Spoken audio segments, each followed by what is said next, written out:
Every episode, I search all over the internet, I scour over the internet for stories that are weird, crazy, and out there. That's right, folks. I'm your host, Kai, and this is Strange But True. All right, so the first story, if you will, is about this person in Colorado, right? And they captured on camera, which I'll show the footage from CBS News Colorado here in a point in a moment here in a moment. But this home security camera in Colorado captured the moment this man opened his door of his pickup truck and came face to face with a bear in the passenger seat. So I guess he was like doing something else, in his house or about to come out of his house or something, and then like he's like, okay, and it goes to his truck, and then there's this bear just sitting there. He could barely handle it. And so the bear was just sitting there, and the video shows him opening the passenger door of his truck and revealing a bear inside the vehicle. He said the bear apparently climbed in through an open window. So he had this open window, and the bear climbed in, and he ran around to the front of the truck, but the bear didn't exit through the open door. Instead of choosing to continue rooting around inside in an apparent search for food, the man ended up retrieving a wooden plank and used it to intimidate the bear into vacating the vehicle. But yeah, like this man, I guess he was in his house doing something else, and this bear's just chilling in his vehicle. But let's show that footage. Very surprised on Wednesday when he opened the door to his truck and found a bear inside. So it's looking like a yearling. Andy Kerrigan told our friends at Steamboat Radio it snuck in through an open window and then just went to town in the front seat. And you can see Andy trying a couple of different techniques to scare it off. Eventually, he picks up a piece of wood and uses it to shoo bear. Shoo. Andy's better than me because I just would have let the bear have my car at that point. So this next story is a Guinness World Record, right? This Michigan family has this kitten, right? And a veterinarian verified that this kitten was born with 28 toes. The Henderson's family 10-month-old kitten Toby tied the record for the most toes on a cat, which was previously set by a Canadian pet named Jake in 2002. Cats typically have 18 toes. Felines with extra digits are known as polydactyl. The Lansing resident Delaney Harrison told Guinness World Records, "When I first saw the toes, I really couldn't believe what I was seeing. Having another polydactyl cat, I was expecting the extra thumbs, but nothing could have prepared for me to see Toby's toes." Henderson said it was Toby's face and frequently purring that caused her to fall in love. "I had a gut feeling when I met him that he was meant to be in my life, and I'm also grateful to giving him a forever home," she said. Toby's owner said his unusual feet doesn't cause him any discomfort or mobility issues. Apparently, he's in great health. He has 30 claws as well and has a regular kitty with no extra concerns. But like 28 toes, like this cat, I mean, it's called polydactyl. I may be pronouncing that wrong. But yeah, so this Michigan's family cat set the World Guinness records, and the veterinarian's like, yeah, this kitten's got 28 toes. 28 toes, man. That's a lot of toes. I mean, especially when usually the cats, if you will, only have typically 18 toes. So that's like 10 extra toes. Yeah. Had to work the math there. Math is not my strong suit or strong subject. But hey, I went to school in Texas, so that's probably why. So this one's like about space stuff, not like this kind of thing, like aliens or anything. So don't worry. It's not a paranormal thing, or I would have stuck it in a Paranormal Plus video. But so this article was written on June 29th that I'm getting the story from. So earlier that morning in southern United States, with sightings reported in Louisiana, Florida, Alabama, Arkansas, Mississippi, and Texas, there was a fireball caught on camera on multiple locations around 5 a.m. Central Time. The American Meteor Society received more than 50 reports of the sighting from multiple states, with most reportings coming from southern Louisiana, where there's people like, there's a freaking fireball coming in the sky, right? There was this fireball in the sky, and fireballs, by the way, are caused when space debris burns up while re-entering the Earth's atmosphere. Experts say that particularly bright fireballs typically represent objects that are at least 3 feet in diameter. Experts are still working to determine whether any pieces of Sunday's apparent meteor made contact with the ground. Of course, this was a June 29th article, if you will. When I'm recording it, it's July 2nd, 2026. But yeah, And so that's why it's in the Strange But True video, because, like, it's not a, it's kind of a, not a common occurrence, really. Plus, like, when I typed in, Strange But True news, this is what popped up. So I don't know if you know this, but apparently, like, in Las Vegas, Domino's holds a world fastest pizza making competition. Like, you can earn like $5,000 in prize money, a trophy, and a championship belt and whatnot. I didn't even know that Domino's had a fast pizza, making competition, but they do. There's this manager of a Domino's pizzeria in Virginia, and he earned the title of the world's fastest pizza maker when he assembled 3 large pizzas in 31.22 seconds. Like, I'm curious what kind of pizzas they were. Like, that's pretty fast. So, I mean, I want to know where this pizzeria is in Virginia that this dude goes that makes the pizza, so I can order the pizza. Because, like, if he can make that many pizzas in 31.22 seconds, then I'm gonna get my pizza quick. It was the finalist at the May 13th competition. They're required to make 3 large pizzas: one pepperoni, one mushroom, and one cheese.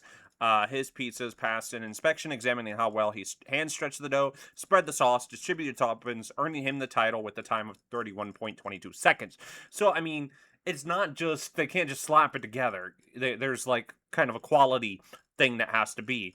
And it was like, a pepperoni one, a mushroom one, and a cheese one, and they had to be inspected of how well he stretched the dough, spread the sauce, distributed the toppings evenly, and he did all of that in 31.22 seconds. So not only is he like really fast at it, but he also got it to where somebody would actually want to eat the pizza.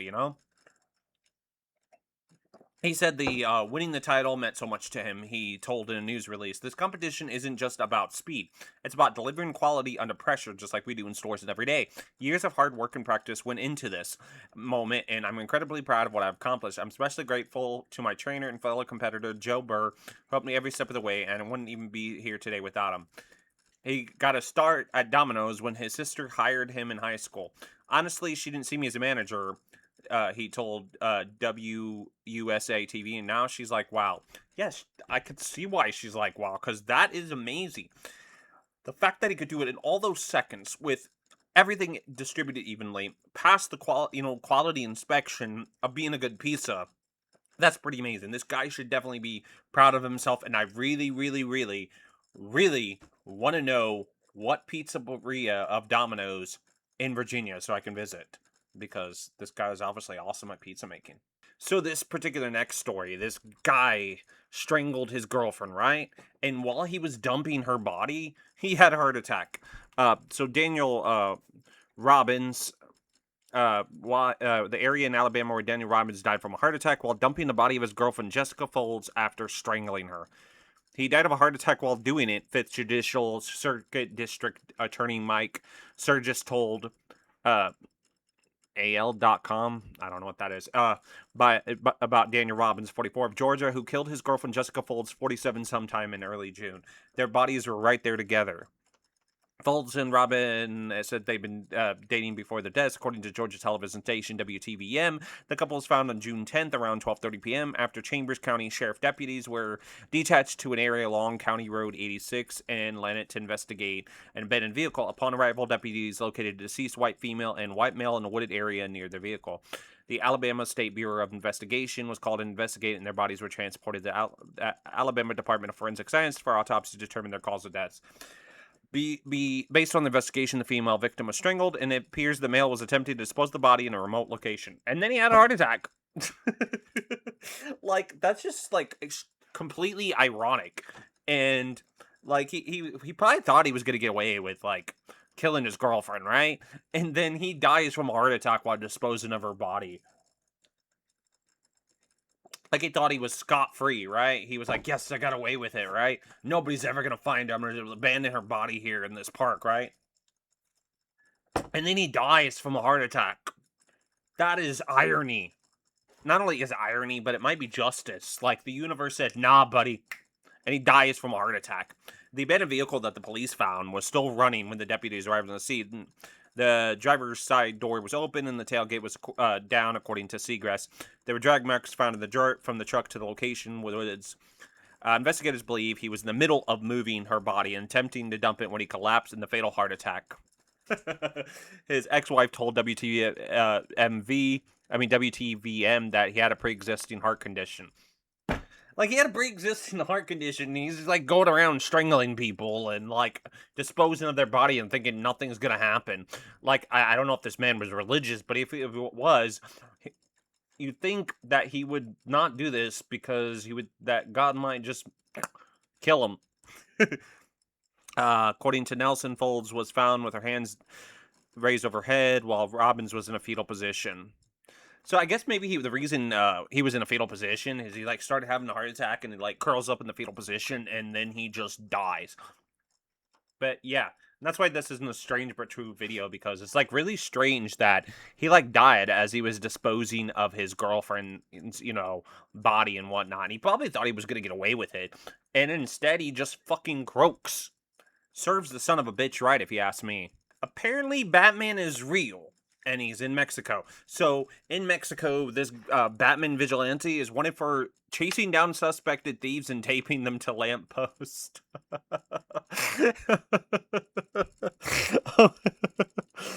Sorry, he's taping them to lampposts. He's probably taping them to lampposts because he's like, well, the cops will find him here. I mean, yeah, I guess vigilantism is, being a vigilante is wrong and all that. You shouldn't go out seeking justice yourself and whatnot. But I just find it funny. I mean, he's not like beating them up or harming them, I guess. I mean, he's just like taping them to lampposts. The article that I got this from, it says Mexican vigilante known as Batman is hunted by police after allegedly chased down suspected thieves and taped them to lampposts. At least 5 men were found taped and unable to move from the lampposts over 10 days in the area of Lagos de Moreno and Jalisco, western Mexico, according to reports. Many of them were reportedly sporting mustache, cat whiskers, and had ratitero, the Spanish word for thief, scribbled on their faces by the anonymous crime hunter. Some of them also appeared to have been beaten up with bloody faces and visible cuts. Oh, so yeah, I guess they were beat up. But, like, he's out there, like, fighting crime. He's, like, literally a Batman. I mean, he might not be a billionaire, so, I mean, again, I guess he's not a Batman in that sense, but, apparently, he's nicknamed the Batman of Lagos de Moreno by Mexican journalist Luis Cardeneros after local media reported they had become frustrated with the slow pace of law enforcement and decided to take matters into their own hands. So, like, I guess they're, like, tired of the law enforcement in that area not doing anything, and this guy is like, if you can't find Batman, become Batman. And so he, like, I mean, maybe he shouldn't have beaten him up. Maybe he should have just taped him to the lamppost. The first case, apparently, was reported in the city of Lagos de Moreno on June 13th, but 4 other similar incidents have been discovered. And there's actual pictures, so I'm going to put them on the screen at one point, and so you'll see it on the screen now, after I edit it. Or Tonya will edit it, because I think I'll have Tonya edit this video, but it'll be on the screen. So the pictures show men tied to lampposts, silver duct tape, some with pink warning signs over their heads, describing what they allegedly done. Here's another picture, if you will. But yeah, prosecutors said they investigated the alleged thefts by the men, but at this moment they are victims because they had been unlawfully assaulted and restrained. No arrests have been made at this time. But, like, if they're guilty of those crimes, then you should be thanking Mexican Batman for his duty. He's, like, doing justice for Gotham! So the streamer caught his girlfriend cheating with her cousin thanks to a camera on a cat litter's box. That entire headline there, oh my fucking god. Like, the streamer catching his girlfriend cheating with her cousin, right? And then the fact that it was a camera on a cat's litter box.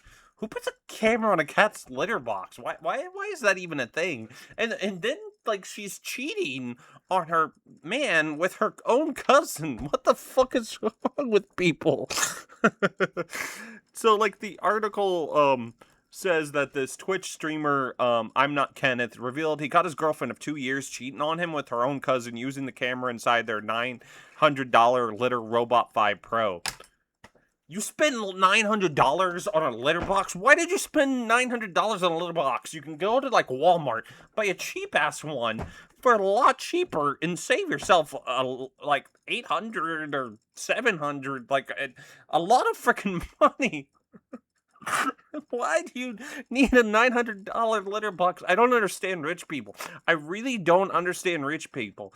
But anyways, he posted the story in a YouTube video, and that quickly went viral. He detailed how he grew suspicious, when his girlfriend, who was also a fellow streamer, was reportedly FaceTiming her cousin behind a locked bathroom door. After overhearing a suggestive conversation while she was in the shower, he remembered, oh yeah, I got this high-tech litter box. I got this high-tech letterbox that I use to watch my cat shit. I wonder if I could use that camera that I would use to watch my cat shit to catch my girl cheating. Right? And so I'm sorry. I just find it hilarious that they have a $900 litter box and it has a camera on it. Right? And so through the camera feed, he claimed he saw his girlfriend, naked, propping her phone against the mirror to show off to her cousin on FaceTime. Why? That's... Incest is not the best. Do not put your cousin to the test.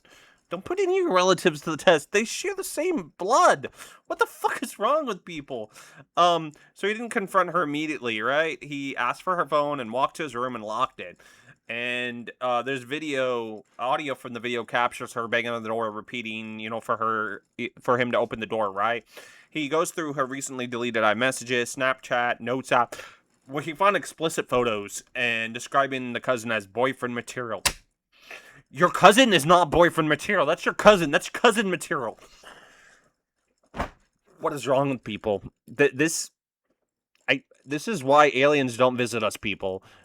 Aliens don't visit us because we're having sex with our family members and we're buying $900 litter boxes with cameras attached to it so we can watch our cat's shit. He spent $50,000 during their 2-year relationship. He ended things, kicked her out. The thing is, dude, maybe you shouldn't be buying a $900 litter box. But I mean, I guess in this case it was a good thing he did because he caught his girlfriend cheating. Fucking $900 for a litter box. Now, out of all the things I could think of to put in ice cream, never have I thought to myself to let stick fish into ice cream.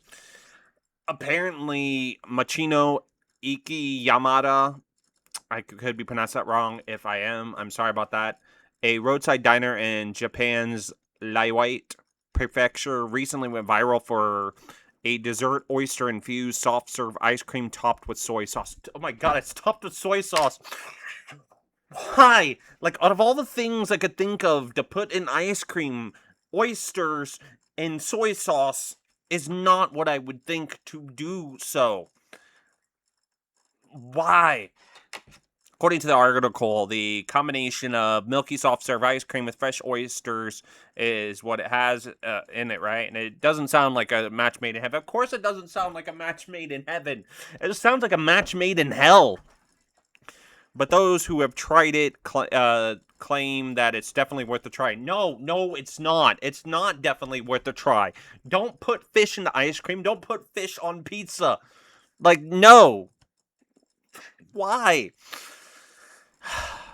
The Japanese roadside reset stop recently went viral after being flooded by curious soft-serve fans looking to try the unique dessert. Why? Why would you want ice cream with soy sauce and oysters? That's gross. The base of this peculiar treat is a rich, milky, soft serve topped with fresh oysters from Yamada Bay, drizzled with a special soy sauce. Not the most appetizing description we know, but the combination of seafood freshness, sweet milk, salty soy sauce is sure likely to shock your taste buds at least. Yeah, it's gonna shock them and give your taste buds a heart attack. Let's see. There's photos. All the links, by the way, for all these stories will be in the description bar down below, so you can check out the links.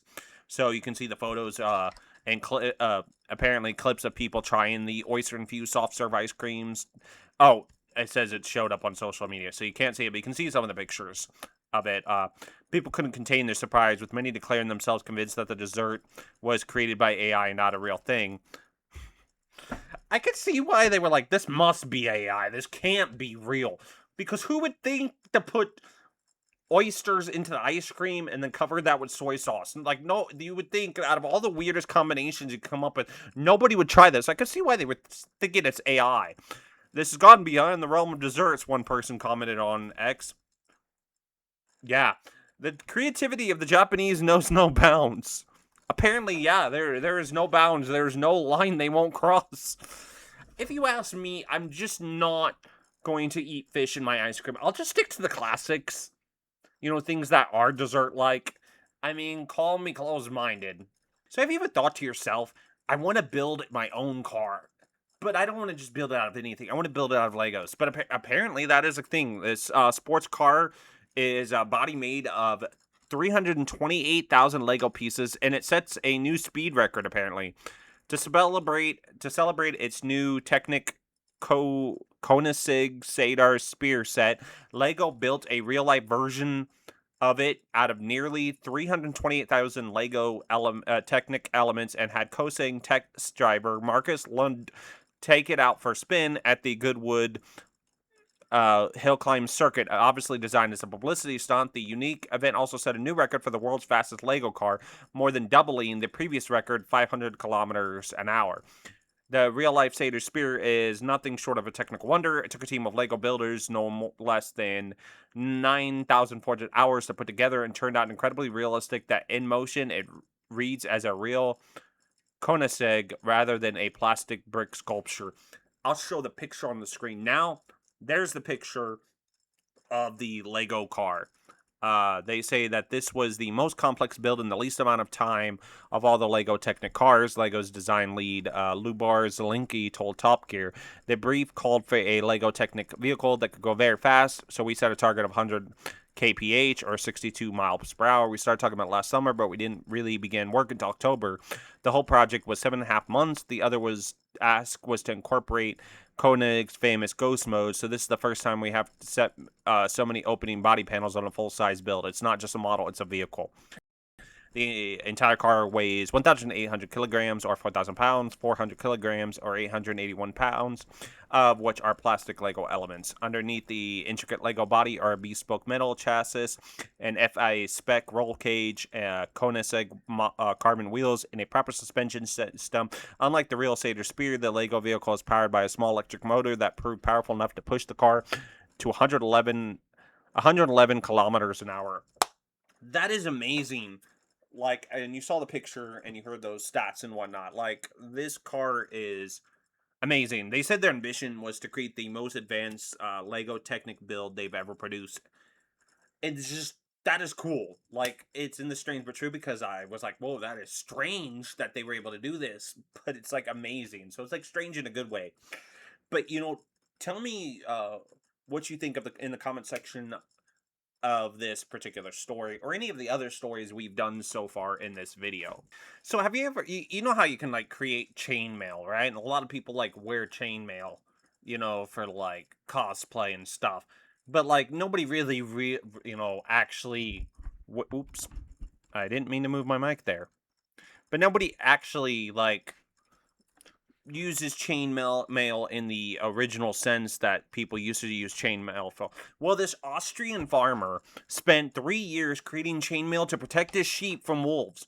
And I just think that's cool as fuck. Like, and it's strange but true, because you're like, he created chainmail for what? And yeah, Rudolf Schabanok from the city of Flalak, I'm pronouncing all of that wrong, in southern Austria, was inspired to create the sheep chainmail by the growing number of wolf attacks in his country and the neighboring Germany. After 3 years, he finally came up with a viable prototype he had been testing on farms in Austrian Alps until recently, when the project sparked controversy among sheep farmers. What is so controversial about it? Farmers are like, I don't know if we should be putting chainmail on our sheep.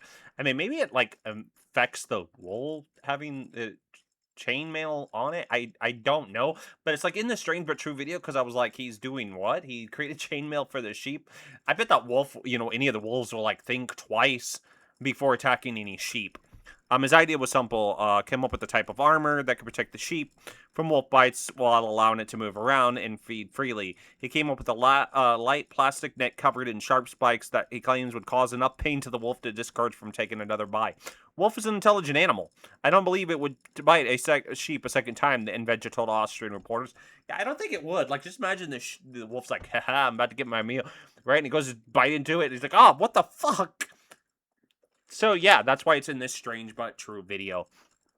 Tell me, would you create, like, chainmail for any of your animals? Like, not just sheep, just, like, chainmail in general. Tell me in the comment section down below on what you think of this story and whether you would create chainmail for your animals.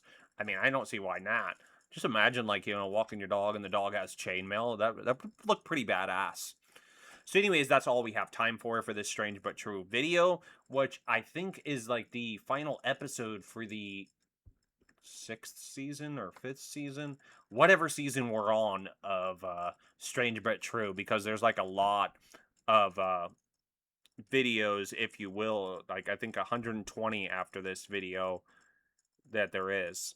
But I think at this point, there's like 120 videos altogether of strange but true, and it's been a while to get to this, and it's been a while since I've actually done any strange but true videos until recently. As you had seen, you know, we brought back the strange but true series, but it's back, and I'm going to do more videos, so there will be another season of strange but true.